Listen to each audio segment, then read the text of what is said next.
Greetings and salutations, everyone, and welcome back to tonight's second half. Before we jump into tonight's second half, a couple links. As you know, I rely on Patreon, PayPal, and the merch to help the channel to continue to grow and go. Links to Patreon and PayPal are in the description below, merch displayed directly under the video. Also, Dogman Frightening Encounters, Volume 1 through 3, the audiobook versions. They were written and researched by Tom Lyons, narrated and produced by me, Jeff Nadolny. Those audiobooks are available on Audible, Amazon, and iTunes, the links to which are also in the description as well. And finally, last but definitely not least, if you'd really like to help support this channel to continue to grow and go, simply subscribe. It doesn't cost a cent. Click that like button. It takes half a second. If you don't want to miss out on any of the informative uploads I put out daily, click that bell icon and please leave a comment. Why? Well, because all of these things, they really do help this channel to continue to grow and go. And folks, they definitely matter. Now, everyone, I have taken far too much of your time. Let's jump into tonight's second half, shall we? I'm fascinated with the facts of everything. And just like so many of you, know that the government is, if not behind everything, at least they are aware of everything. They may not be pulling the strings, but they certainly are providing attachments to those strings to lengthen them to the levels these things go on. Whether it be Dogman, Sasquatch, UFOs, Nephilim, magic, Satanism, what have you. They are involved. And today I'd like to share with you some information that I just finished reading up and was absolutely blown away. So I know you guys will be as well. This upload is going to be in two parts also. This is pretty much proof that the government is aware of these things on all scales. So today's upload will be followed up with a part 2 tomorrow, and it is absolutely mind-blowing. I want to start this video off first with the proof of why Nephilim exist and how they are in our government. Nephilim are recorded in the Bible as giants, half angel, half human. They are also referred to as watchers. Today, most people identify them as aliens or lizard people. There have been numerous impossibly sized skulls, skeletons, and mummies found all over the world, including the Americas. There have been hidden by the mainstream museums as they don't conform with their world view, or the Nephilim in power are trying to conceal their existence. The concealing of artifacts is not uncommon in the mainstream media. For example, there was a warehouse scene in Indiana Jones where the Ark of the Covenant was stored. And there was a television show called Warehouse 13 that ran for 5 seasons on that topic. People often call what they don't understand aliens or UFOs. It's very believable that someone in an encounter with a Nephilim would be inclined to describe one as an alien. The government has known about aliens since 1909 and has been hiding it since. In 1995, $500 billion was allocated from the American government yearly for projects involving aliens. This budget will no doubt have grown significantly since then, and this budget disregards Congress or any semblance of the government we think is real. Phil Schneider had a face-to-face experience in where they burned half of his left hand with some sort of heat energy. He described them as 7 feet tall and vile smelling. Gathering what we know from the biblical demons, they have the power to possess and shape-shift. These powers, combined with human form, would give them the ability to change their appearance subtly. Lucifer transformed into a serpent in the Garden of Eden, so a reptilian form would be logical. However, using preconceived notions from our pop culture to change into what we think aliens look like to discredit the people who discover them is highly likely. It is obvious that at least the American government has been infiltrated by the Nephilim, shown by numerous whistleblowers such as Schneider. The Nephilim are in our world and in our government. They have the ability to change their appearance, and many people confuse them with aliens or lizard people. In the Bible, they are described as giants, and hundreds of impossibly tall skeleton skulls and remains have been found. These remains are being hidden by the museums and governments for numerous reasons. One reason is that the Nephilim are trying to hide their presence on Earth. Another reason is that it interferes with Darwinian logic. American government has known about the supernatural beings since 1909. A former black ops brought a huge amount of evidence to light when he quit. This man is Phil Schneider, and he had a face-to-face encounter with the Nephilim where half of his hand was burned off in an attack. In some of the information he brought to light in 1995, one of the most startling facts was that $500 billion yearly has being put into projects related to the Nephilim without the knowledge of the public. These all prove that the Nephilim have a pretty good grip on the American government, and possibly many others as well. Now, for hundreds of years, people worldwide have reported encounters with monsters, fairies, demons, and cryptids. To this day, those experiences persist, while many of these same entities have also been encountered through the use of psychedelics. Now, it would be easy to say these are simply archetypal figures, beings of our collective conscious, conjured in our mind with anthropomorphic features based on fears or subliminal functions of our psyche. Or we could entertain the ostensibly bizarre possibility these are entities from another dimension, operating on higher realms of existence. These entities are referred to as ultra-terrestrials, beings capable of crossing dimensions at will, often acting as cosmic pranksters. Indeed, Daniel Pinchbeck says he experienced prankster entities cross from a psychedelic realm into the real world after encountering them during and in a subsequent week following a trip. When it comes to Bigfoot, Sasquatch, the Yeti, or whatever you want to call them, there's often a playfulness and or spookiness described in their actions. Tree knocking, eerie screams alert us to their presence until we get close enough where they may offer a glimpse before vanishing seemingly into thin air. Their appearance could be considered another form of a prank, embodying a primitive ape-like creature that exudes a noxious odor. Yet, they are able to evade contact with us despite thousands of reported sightings over hundreds of years. Is Sasquatch cosmically trolling us?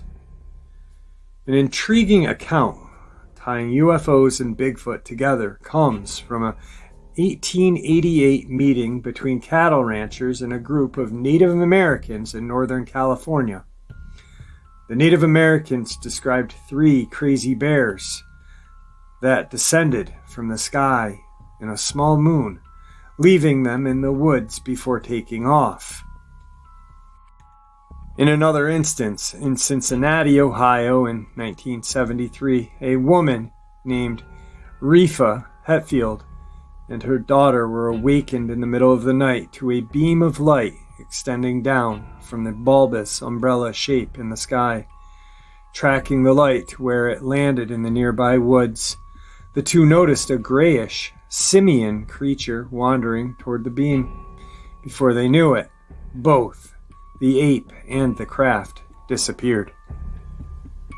These stories may be apocryphal in nature. It's reported that at least 20% of Bigfoot sightings coincide with UFO events. Jack Carey, a cryptozoologist who has studied Bigfoot for decades, says he believes it's alternatively plausible that a Sasquatch is being abducted by UFOs in much the same way humans are, to study its DNA and physical attributes. Carey also ascribes to the idea that something called the Mach effect could explain the possibility of interdimensional travel.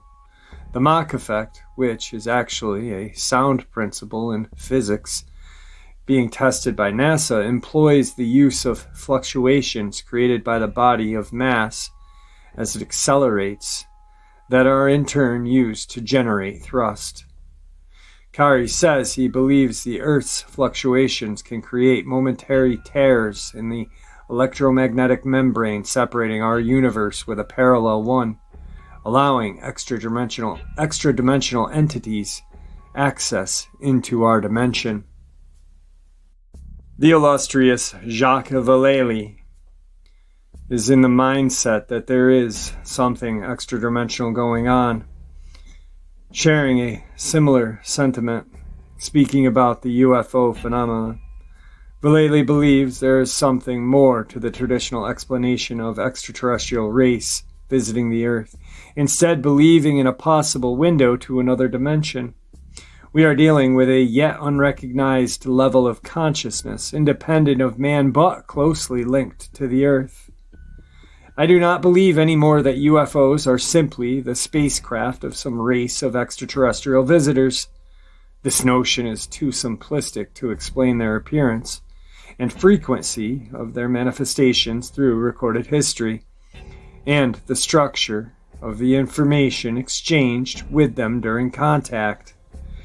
In the 1960s, the CIA investigated an alleged simultaneous encounter with Sasquatch and a UFO at Presque Isle State Park in the all too appropriately named city Erie, Pennsylvania. The ensuing reports were documented as part of the infamous Project Blue Book, during which the government investigated thousands of cases involving UFOs. Presque Isle is a peninsula arching out over Lake Erie to form Presque Isle Bay, one of the state's most visited summer tourist destinations. On the night of July 31st, 1966, 4 tourists from New York found their car stuck in the sand after spending the day relaxing on the beach 6 of the peninsula. One member of the group, Gerald LaBelle, was sent to call a tow truck while the others remained in the car. Around 10 p.m., police on patrol stopped to ask if they were all right. After being informed that help was on the way, the officers said they would check back within the hour. When the people returned about 35 minutes later, the group said it witnessed something weird going on up there, pointing to a location in the sky above the wooded area. One of the group's members, Douglas Tibbs, went to investigate along with 2 other officers. The 2 women in the group, Betty Clem and Anita Heffley, remained in the car while they waited for everyone's return. Tibbets and the officers walked roughly 300 yards up the beach before hearing the honking of the car's horn, hurrying back to see what happened. Clem and Heffley, clearly shaken, said they witnessed a dull, black shape bigger than a man, big head and shoulders, arm-like appendages, no hands, no face visible, as though it had its back turned in the front of their car before it lumbered into the brush. When Clem blew the horn, a scratching sound on the hood or roof of the car was reported. In the end, this creature was dismissed by investigators as a raccoon, despite the lady's very distinct description of a bipedal humanoid figure. But what about the UFO? Alright guys, so I don't know if a lot of you remember, but I had a subscriber from Louisiana, I believe it was Louisiana, just off the top of my head, that had an encounter with a Dogman, 2 actually. One when he was a kid with his cousin, and it was in the trees. He first saw one in the trees. The second time, he had one. He was going through a really bad time, and he had taken a dose of acid and was relaxing in his backyard, and this Dogman came out of the woods with like a necklace on, and it was a very spiritual thing for him, and he is 100% certain that this creature was real. Did it come out of the woods? Quite possibly. Did it come out of his subconsciousness? Quite possibly too. Who knows? I wasn't there, and nor were you, but this is what he shared with us. Now we are going to go deep into something that I read that blew my mind. This talks about the cover-ups of the government, big pharma, big bank, oil, other countries' governments. It goes deep, guys. So, a couple of minutes ago, I talked about $500 billion being allocated. Well, where does that money come from? And what is it really used for? Well, this is what it's used for. And this is where it comes from.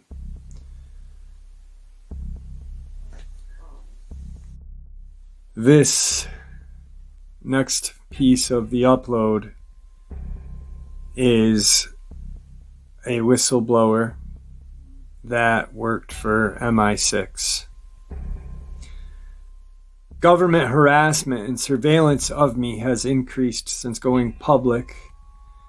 I believe this has now become a national security issue. I've had my life threatened. Men situated in the hotel opposite my flat taking photographs of me using high-tech long-range camera which used blue laser, my phone line, and my girlfriend's mother's phone line tapped. My information hacked into and taken off multiple websites and emails from government officials blocked. I believe this is because I am leaking information on projects classified above top secret, which I will go into detail. The intelligence run drug trafficking is the only classified secret. My name is James Casbolt, and I worked in MI6 covert cocaine traveling operations with the IRA in London between 1995 and 1999. My father, Peter Casbolt, was also in M16 and worked with the CIA and Mafia in Rome in 1993 on covert cocaine and heroin trafficking operations. The global drug trade, run by many factions of the global intelligence community cooperating together, MI6, CIA, MOSSAD, etc., is worth at least $500 billion a year. This is more than the global oil trade. MI6 control many of the other intelligence agencies in the world. MI6 created the CIA in 1947 and still control them today. This black op drug money, or in classic Orwellian terms, MI6/CIA, non-appropriated funds, is being used to fund government and military projects classified above top secret. These operations include huge worldwide UFO cover-up and the building and maintaining of deep underground military bases, or DUMBs. There are many of these bases worldwide, but here's a small list. Dulce in New Mexico, Brecon Beacons in Wales, Los Alamos in Mexico, Pine Gap in Australia, the Snowy Mountains in Australia, the Nile Range in Africa, west of Kindu in Africa, next to the Libyan border in Egypt, Mount Blanc in Switzerland, Norvik in Scandinavia, and Gotland Island in Sweden, and many other places. These projects are being run by a secret, unelected international governing body connected to the UN. There are at least 1,400 of these DUMBs worldwide, 131 in the United States, with 2 underground bases being built per year in the United States at this moment. The average depth of these bases are 4¼ mile underground, some shallower and some deeper. The bases are on average the size of a medium city. Each dumb base costs between $17 to $26 billion to build, which is funded by MI6 CIA drug money. Each underground base employs 1,800 to 10,000 workers. A nuclear-powered drill is being used to dig underground. This drill goes through rock at a tremendous rate and literally melts the rock away to form a smooth glass-like surface around the edge of the tunnels. On May 20th, I personally received information from a former member of the NSA. Through a third party, I wish to protect this man's identity, and so I will call him G. This is the first time this information is being made public. G was subcontracted by the NSA in the late 80s and worked there until 1992. He was a senior electrical engineer in the Los Alamos underground base in New Mexico. G also worked at the Alamogordo Dome in New Mexico and an underground base in Hawaii. He said the Los Alamos base goes 2 miles underground and is the size of a small city. While there, he witnessed rows of caged humans, tall gray aliens, and reptilian alien. G says the NSA was very hard on all subcontractors, and people were worked very hard under severe conditions. According to G, the U.S. federal government and United States Air Force and the Department of Energy run the Hawaii Dome he worked at. This base goes down 2 miles and stretches out into the Pacific Ocean. It was here that 3 very tall and muscular Nordic-looking men, according to G, were reptilian human hybrids because their eyes would shift into having vertical slits for pupils, chased him along the motorway there and threatened to kill him because he had overheard them talking about some piece of high technology. Understandably, G has been emotionally scarred from these experiences and does not like talking about them with people. I was also told on May 23rd from this source that in June there would be a huge amount of HAARP-engineered earthquakes on the west coast of America, and that the domes there had already been evacuated and shut down. This was 100% accurate because between the 21st and 28th of June, there were at least 400 earthquakes on the west coast of America. I posted this information on the Godlike Products forum on the net, and within hours the post was hacked into and removed. By an executive order, the NSA is exempt from all laws which do not specifically name the NSA in the text of law, which basically means they can do whatever they want and are answerable to no one. This is because of this interaction with extraterrestrial species and it is twisted view that the people are children and cannot handle the truth. There is currently an internal war waging in the global intelligence community regarding the alien agenda. This is between negative and positive factions. From my understanding, one of the main negative factions in this group centered around MI6 and the CIA called Aquarius. This group is up truth, blatantly lying, discrediting, or murdering anyone who gets too close to exposing what is going on. There is also a positive group centered around the naval intelligence called COM-12, which is leaking accurate information regarding the alien agenda into the public arena. When the missile, not plane, hit the Pentagon on 9/11, it hit the naval intelligence section of the building. This was part of an internal war between Aquarius and COM-12 being played out. Aquarius has also listed the help of Hollywood and the mainstream media to twist the facts of the alien agenda and blind the public to the truth. Sir Martin Wakefield Jokum, director for the Telegraph newspaper in 1986, he is also connected to MI6 and is involved with laundering MI6 drug money through a bank in England. Jokum was the director of the bank in England in 87 to 95. Former head of the CIA, William Casey, was head of the council of the media network ABC.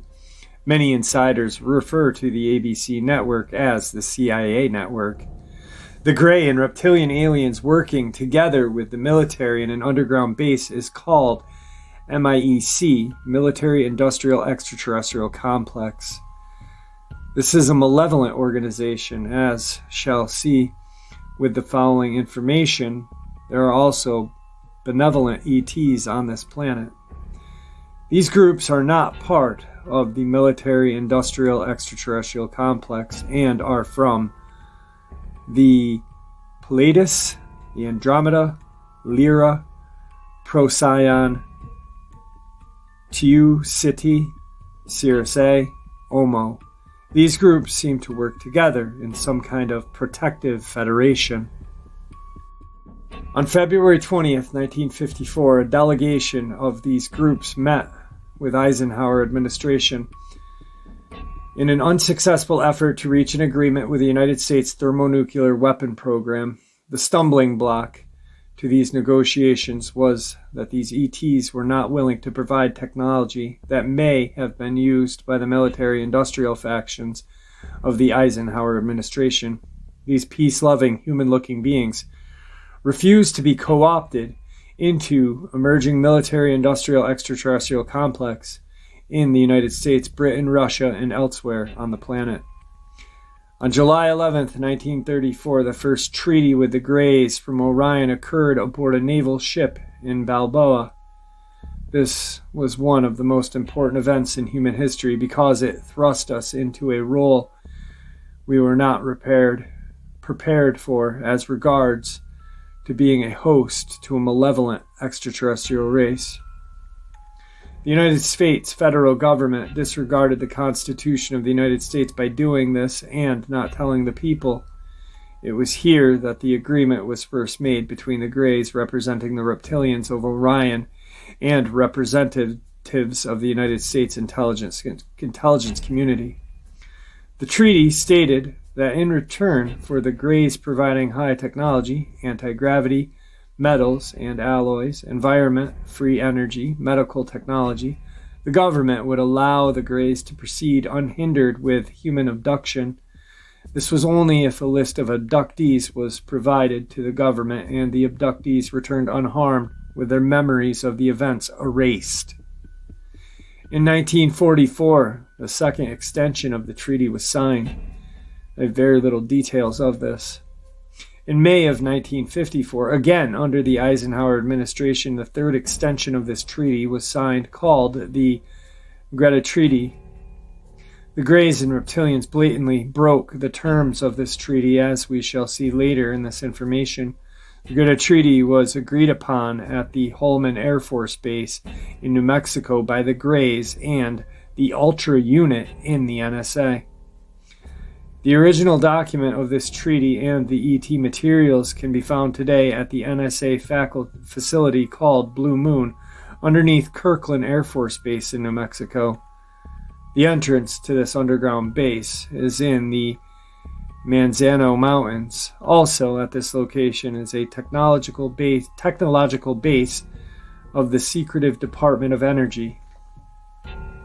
The energy devices developed from the Grey and Reptilian technology are being built for use in space at the DOE base.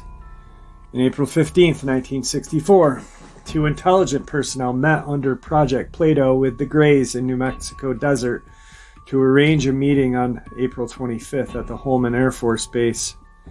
This meeting was to renew the treaty again in a psychological bid to buy time in order to solve the problem of the Greys and Reptilians. A truly nightmarish situation is now unfolding. Phil Schneider was a geologist, structural engineer, and underground tunneling expert for the United States government and the United Nations. He participated in the construction of many dams in North America and other countries. Phil was murdered by the CIA on January 17, 1996, in his apartment in Wilsonville, Portland, Oregon. In 1979, in Dulce, Phil Schneider was drilling into the desert there to build an auxiliary base in the southern end of Dulce, on top of an already existing underground base there. The already existing base had been built by the United States government in the 40s under Operation Blue Note, but afterward had been taken over by the Greys and Reptilians. Over a period of 2 days, Phil and his team had drilled 4 holes in the desert and went down several thousand feet. One of the holes kept bringing up dirty dust, putrid odors, and broken off machine bits that were sent down the hole. Boring machines and lasers came back up, damaged when they were sent down. A probe was then sent down and came back totally missing. Eventually, people were sent down. Phil was the first person to go. He was lowered down into the cave, and when he got down there, standing around 10 feet away were 2 7-foot Greys. He became petrified, but managed to empty one magazine from his pistol into the Greys. As he was reloading, one of the Greys hit Phil with some kind of particle weapon beam and gave him a very high dose of nuclear radiation poisoning, similar to cobalt radiation, but even worse. Phil's lung was burnt out of him, and he has a huge scar running down his chest, which he had showed at lectures, which are available on video, Google.com. Crazy enough, I'll let you know when I get back to the article, but I was just watching a video talking about in 1950s, they were talking about the cobalt bomb, which is like the godfather of dirty bombs. It technically, one Hiroshima bomb with like 7 or 8 ounces of cobalt 59 would actually destroy the world, humanity, and animals as we know it, because when it hits the radiation molecules and this and that or whatever, turn it into cobalt 60. Just absolutely crazy what the government is doing, and we want to believe them and say yet they do not have, they don't know the existence of cryptids or aliens or anything. This is BS. Phil Schneider was a geologist, structural engineer, underground tunneling expert who participated in the construction. In May of 95, he suffered from terminal cancer and began giving talks in Las Vegas describing in detail the underground cities, the government's secret deal with negative aliens, high alien technology being employed by the government, including carbomite element 140, mining on the moon, FEMA in the martial law, and the coming of New World Order takeover, the alien NWO genocide agenda to reduce the Earth's population by 85% before 2029, and the host of other stunning revelations. Holy crap. COVID. Phil Schneider was an extraordinarily brave man who knew that he was going to be killed because of this information he revealed. His fingers on his left hand were burned off. His bones were burnt. He was basically cooked. He was in radiation isolation therapy for 400 days plus. In a cave, large metallic vats were found with human body parts, generally glands. In the vats were high-tech stirring devices that stopped the blood coagulating. In Aztec in New Mexico, on the 13th of February, 1948, a crashed flying disc was retrieved by the United States military. The crash was 100 feet in diameter and was made of a light metal resembling aluminum and contained ET bodies. A large number of human body parts were also found on board that craft. The above top-secret security lid was screwed down on this event tighter than Roswell to stop mass panic. The next day after the craft was probably shot down by the military. The government brought up the property from the local landowners. Witness in Aztec observed military trucks going in and out of the area for days after the crash. The craft was then transported to Wright-Patterson Air Force Base. The disc incorporated large rings of metal which revolved around a central stabilized cabin. There were no rivets, bolts, screws, or signs of welding. People in Aztec carefully guarded their words as the accounts of the crashed disc. Aztec citizens are still being monitored by the military to this day. One elderly woman said her husband watched military trucks going in and out of the crash area for days. She said she was very nervous about the whole thing and did not want to talk about it to anyone other than her husband.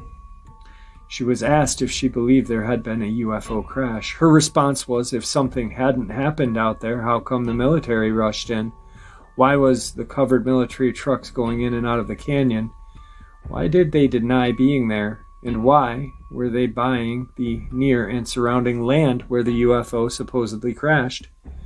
In Cambodia in 1972, at the height of the Vietnam War, a United States Special Operations team went out to patrol, came across a group of alien creatures loading various human body parts into large metal containers and sealing them. A pitched battle ensued, which resulted in fatalities on both sides.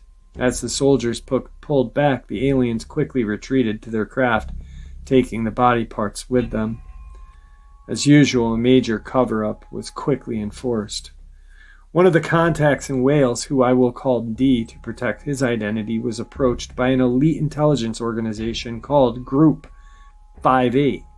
This group was formed by Margaret Thatcher in the 80s to work at the sites of the crashed ET craft in Britain. This is the first time this information has been made public. Even though Group 58 was formed by Margaret Thatcher, it is a UN group.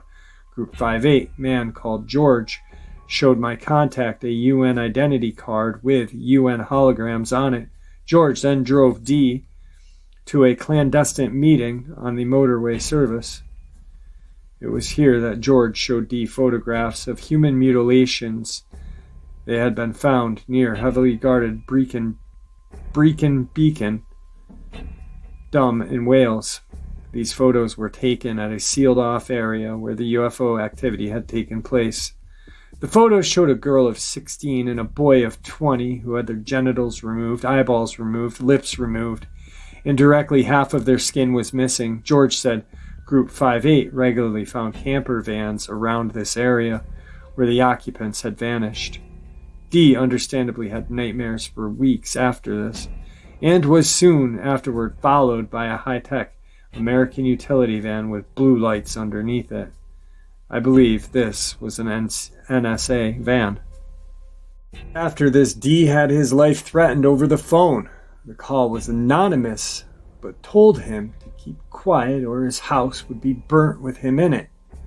George then called D and told him his life was in danger and to get the information out as soon as possible to protect himself. The next day, a gasman turned up, pulled out his ID the moment the door was open, walked in and checked the meter. When he left, a fire broke out, which nearly burnt down the house with D and his wife inside. The house was wrecked, and the fire brigade said the fire had mysteriously started in a bin in the room where the gas man was. After this, D, another man, and myself were investigating reports of dumb and missing children around a small village of Zanor and Cornwall. There have been many sightings of alien beings on the cliffs there since the 60s, and many UFO sightings around the area, and large amounts of covert military activity. Some of the UFOs had disappeared into the ocean, according to witnesses. 2 years ago, a Devon and Cornwall police project, classified secret, had gone on. This was a dig for the mass graves of children by the police. They had traced the reports of many missing children in the area. This is classified information that D managed to get a hold of from his contacts. Once again, this is the first time this information is being made public. From that, I can gather the police did not find any bodies, and the digging area was walled off from the public. I believe the police were looking in the wrong place because the activity seems to be coming from underground. When the poet D.H. Lawrence stayed at a small cottage in Zanor, He heard explosions coming from deep underground. Aleister Crowley, who was an MI6 agent, spent much time in Zanor. As already stated, MI6 and the CIA are heavily involved in the alien agenda. I believe Aleister Crowley was up to his neck in it.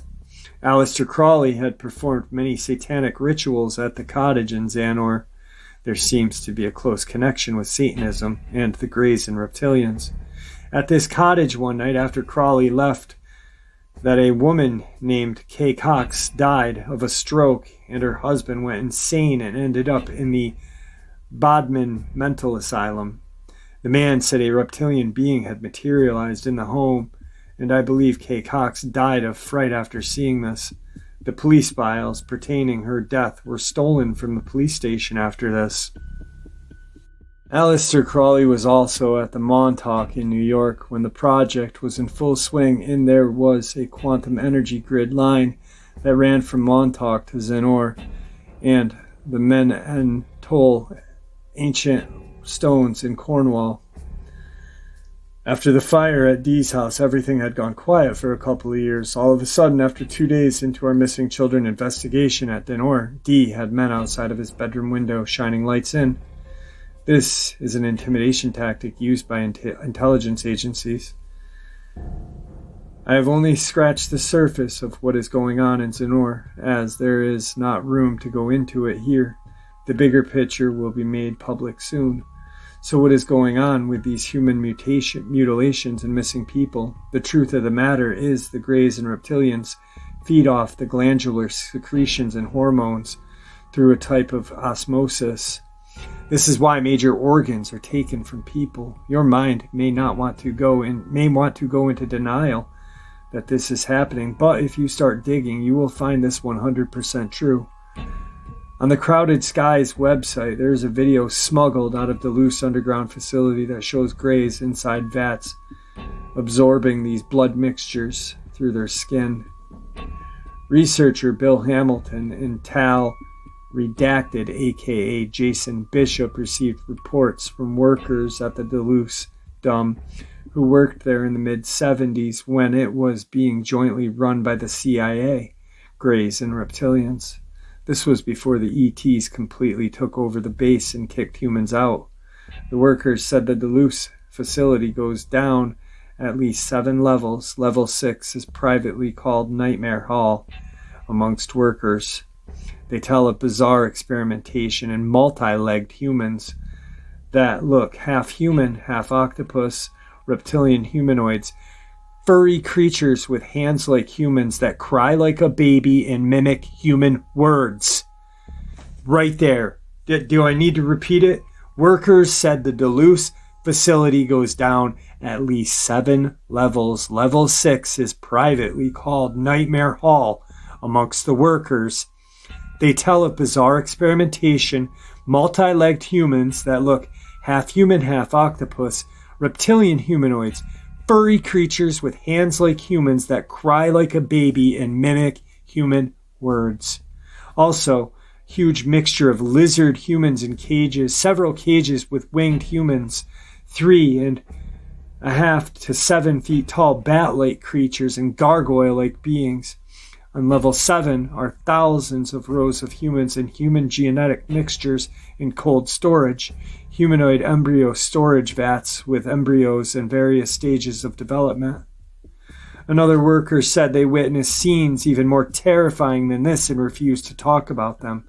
One worker told Bill Hamilton, frequently encountered humans in cages, usually dazed or drugged, but sometimes they cried and begged for help. We were told they were insane and involved a high-risk drug test to cure insanity. We were told never to speak to them at all. At the beginning, we believed the story. Finally, in 1978, a small group of workers discovered the truth. Tom Castiello is one of the security workers at the Dulce facility. Thomas worked 7 years for the Rand Corporation in California.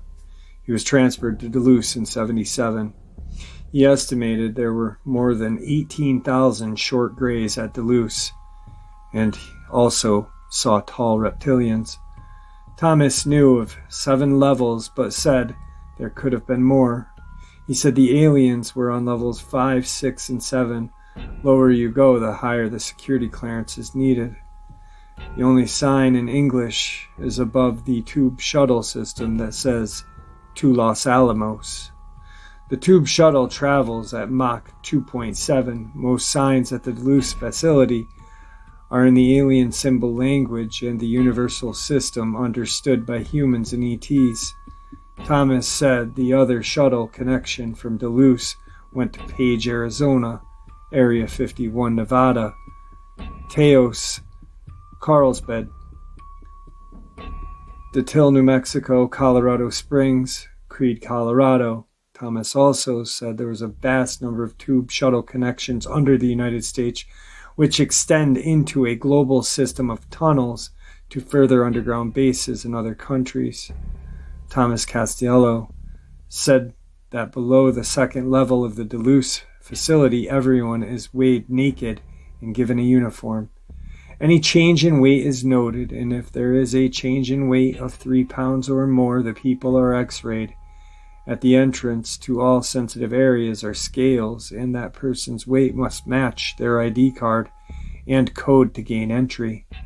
Thomas Costello smuggled many things out of Dulce facility before he escaped, which included 27 sheets of 8x10 photos of alien and genetic creatures in the vats, one silent surveillance system camera, which begins with showing computer banks and vats, multi-shots of Nightmare Hall, 2 shots of Gray, 1 shot of a terminal sign saying "To Los Alamos," and 30 seconds of the shuttle train arriving. 25 pages of diagrams, chemical formations, schematics, and alien equipment, a copy of the new government alien treaty with signatures. Pages of original documents signed by Ronald Reagan, the then governor of California. Each page has Ronald Reagan's signatures plus other political signatures and 4 alien signatures. Thomas Costello's flash gun, a laser-type weapon used by security officers at Dulce. Thomas put the original set of items in a sealed, one-piece oxygen-free heavy plastic box, 5 sets of copies in 5 different boxes in 5 different locations, guarded by 5 different individuals known only to Thomas Costello. I understand these individuals would be scared to leak this proof, as Thomas Costello's wife and children were kidnapped and then disappeared in Puerto Rico not long after this, now presumed dead. But if any of you are reading this, then please contact me anonymously and we will arrange for you to get a copy. I will be able to get it out on large scale. My email address will be at the end of this article. This is part of the interview with Thomas Costello before he disappeared. I am saying there are aliens in several underground bases in this country, and terrible things happen in those places. If I die before it is proven, search for proof, demand the government admit it. If enough people demand it, they will find a way to explain the base, or at least explain why they must keep it secret. There are many people that work at Dulce that know me. I am challenging those co-workers to speak up anonymously, send a letter to confirm what I have explained. In the name of brave men, women, and children, and aliens that died trying to let the public know what is going on at the Dulce facility, expose the horrid place before thousands of more innocent people are tortured and die unspeakable deaths. The Rand Corporation, which is involved in the construction of these underground bases, has released a Roper report. This is now the 3rd generation report that says, according to their research, 1 out of 10 people have been abducted and implanted by Grey and reptilians and returned with their memories erased. This report has been sent out, and 110,000 clinical psychiatrists in the United States. The Roper report also states that women are being accosted by reptilian ETs as part of an ongoing genetic program. As fantastic as it sounds, it is backed up by some of the world's top doctors like John Mack and many others. There are some 90 concentrated psychiatric scientists in the United States who are trying to form an organization to prevent secrecy on this horrendous situation. They say that because of the alien government treaties, this amounts to government-sponsored women accosted. According to the Roper report, 99.3% of the abductees are being used as ongoing genetic ET program are female and 0.7 are male. I have personally seen intelligent documents of studies into the gray and reptilian problem that show they are involved in genetic sabotage of the human race. The gray and reptilian alien agenda is to slowly and covertly taking over the planet in the next 30 years, reduce the population, and run the planet from underground using the surface population as food to be taken when and how they wish. The British, Russian, and United States government is shooting down around 1 gray and reptile craft a month with particle beam weapons developed from Tesla technology. The Russians have areas the size of football fields full of crashed ETs. If that is not a full-scale invasion, I do not know what is. The British, Russian, and United States government have become blood brothers and the best friends because of the alien agenda. The Russian and U.S. Cold War was a sham, so these governments could develop nuclear weapon programs to counter the alien threat. The Cold War was a lie for the public to take attention away from the nuclear weapon program was really being developed for, not the Russians, but as a last resort against the Greys and Reptilians. The headquarters of the secret international governing body in charge of dealing with the ET phenomenon is in Geneva, Switzerland. The ruling body is made up of representatives of the governments involved as well as the executive members of a group known as the Bilderbergers. As I have said, the British, American, Russian governments are working very closely together because of the gray reptilian threat on the planet. Although the situation is so horrendous that these governments have shattered into panicked factions, some of which have been sold out and are directly helping the gray and reptilians. According to a very credible United States government insider, William Cooper, Behold the Pale Horse is a book everyone needs to get, guys. William Cooper wrote it. He is killed by the United States government. The most important meetings of the secret international governing body are held by the Policy Committee on Nuclear Submarine beneath the polar ice caps. The secrecy is such that this is not only method to make certain the meetings cannot be bugged, and it is the only place they will discuss the biggest secrets. It would be wrong and cruel of me to present this information without presenting a full picture. The Greys and Reptilians from Orion have been involved in an ancient war with benevolent Pleiadians and other groups. The Pleiadians are a very powerful group and are the guardians of our solar system. I personally do not believe they will let the Grey Reptilian agenda fully unfold. They have helped us in the past, are helping us now, and will help us in the future. I know this because I have many paranormal ET contact experiences since a child. There is not room to go into detail, but this covered in the above top secret presentation with investigative journalist Dave Starbuck. Type Revelation Audio Visual Dave Starbuck into a search engine to find it. I have a very clear photographic evidence of benevolent Pleiadian ET materializing in my home and a box of channeled communications with these creatures.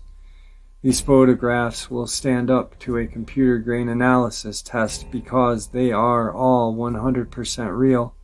I also do not have the knowledge or technology to fake them. One photo shows a very clear face materializing in front of me. I also have post-traumatic stress disorder from abductions and other contacts with malevolent reptilian entities. Again, these are covered in above top secret. There is a massive number of missing children in Britain, America, and other places connected to these underground bases. The figure in Britain seems to be at least 20,000 children disappear without a trace yearly. In 1995, classified CIA and DIA, Defense Intelligence Agency, and FBI report, it stated that 100,000 children and 1 million adults disappear and are never found in the United States every year. You may ask yourself, how is this being covered up? As was mentioned in the beginning of the article, the same group working with the Greys and Reptilians, which is MI6, CIA, MIEC, own and control mainstream media. Like I've said before, 80% of it is owned by big bank, big pharma, big oil, military. I mean, right there, the MIEC. In 2001, Scotland Yard Police revealed that it had been unable to find 300 black children aged 4 to 7 that disappeared from London in a 3-month period. The 300 boys were reported missing in July to September of 2001. Journalist Yinka Sumana, an expert in missing children, told BBC Today program, "Children are here one day and gone the next."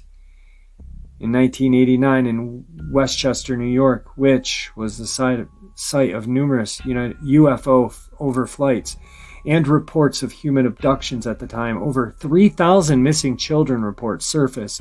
After extensive investigation by local police departments, the children were not found at red light districts or centers for runaways. Researchers and law enforcement officials were baffled. There is also a CIA finder's case. This involved negative factions of the CIA directly involved in kidnapped children. It was revealed in 1987 U.S. Customs report. Customs and police raided a Washington, D.C. warehouse, which was used by the CIA. There they found numerous sets of instructions broadcast via computer network, which advised the CIA to move the huge amount of kidnapped children that were originally being held at that warehouse. Customs and police found large amounts of nappies and other things, and to keep them moving across jurisdictions.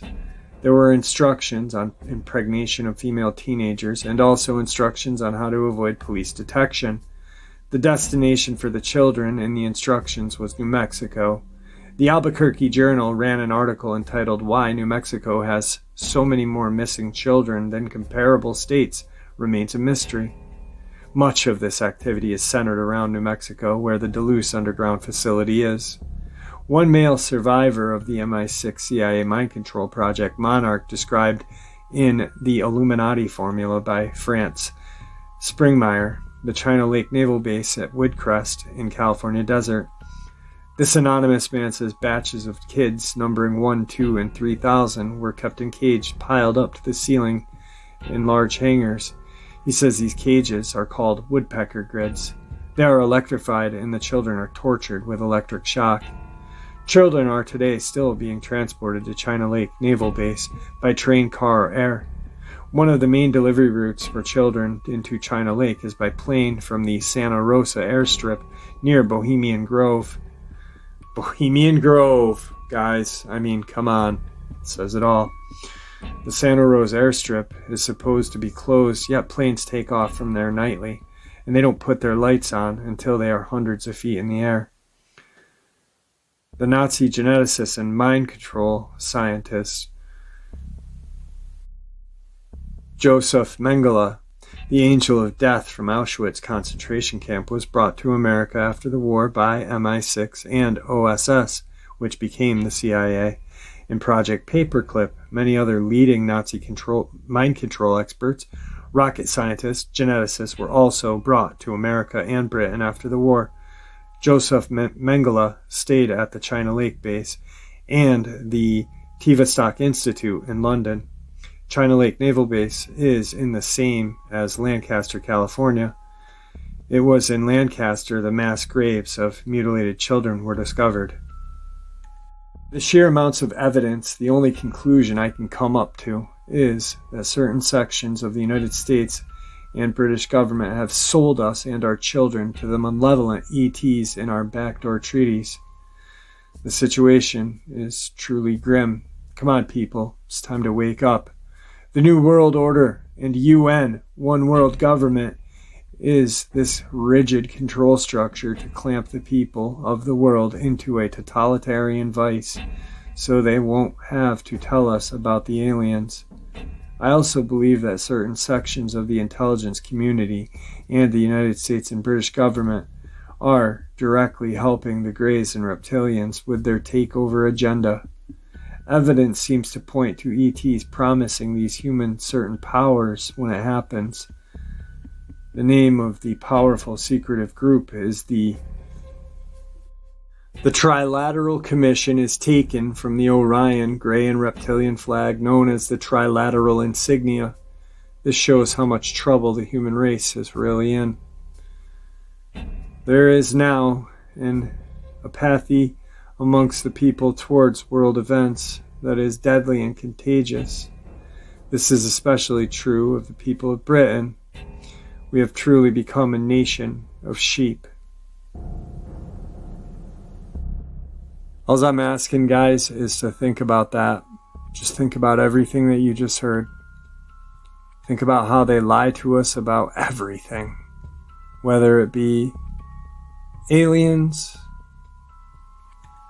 cryptids, everything. And for what? Some things are starting to make sense. After I read that article, I was blown away. And a lot of it made sense. And,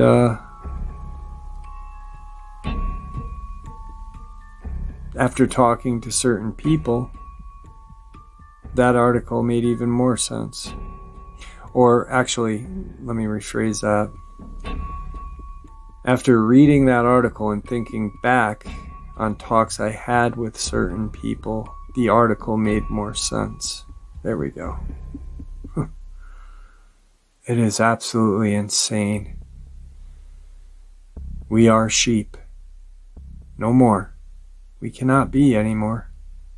We have to stand up. The only thing we can do is educate ourselves and be prepared for the unknown.